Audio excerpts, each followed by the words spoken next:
Without a doubt, Doctor Stone is going to go down as one of the greatest anime of all time. Let me tell you why. So, I haven't read the manga yet, but I absolutely need to read the manga because the show is just incredible, and I'm really looking forward to seeing where it goes.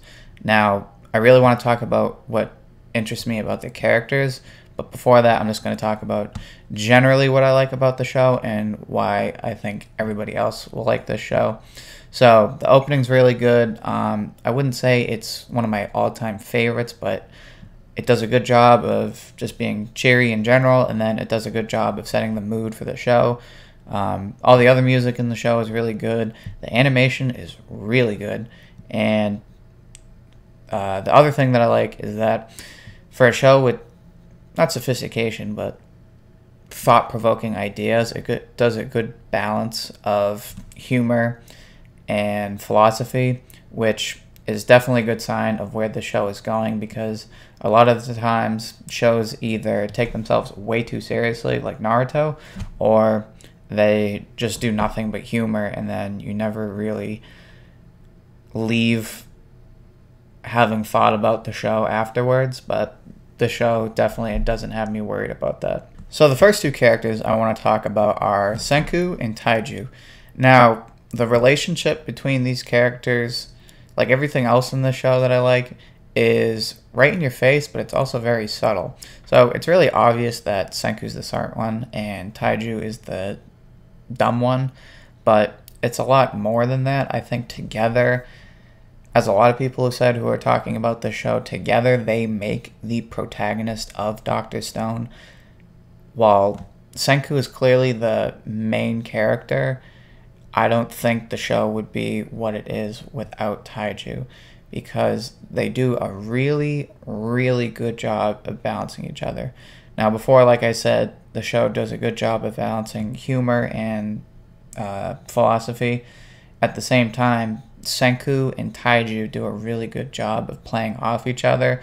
Senku with his rationality and his scientific gifts and all that, and Taiju with his sort of like comic relief, but also just his sheer will, which is more typical of the archetype of shonen heroes like Luffy, Goku, Naruto, all of them. So they do a really good job of balancing each other. And then real quick, the last thing I want to talk about is the contrast between Tsukasa and Senku. I think this is going to be one of the biggest factors in the story of Dr. Stone. They are clearly the two most ideologically driven characters in the show, although Senku isn't really a dogmatic person. He really just wants to pursue science and push his knowledge, his boundaries, whereas Tsukasa is clearly a very idealistic person, although he's not as simple as he comes off at first. He is deceptively complex because, like Taiju points out, he clearly has some redeemable factors, like wanting to save at least some people, but there's also the factors to him that clearly make him the antagonist. Like, the more obvious ones are killing people, but the subtle factor to that is he wants to kill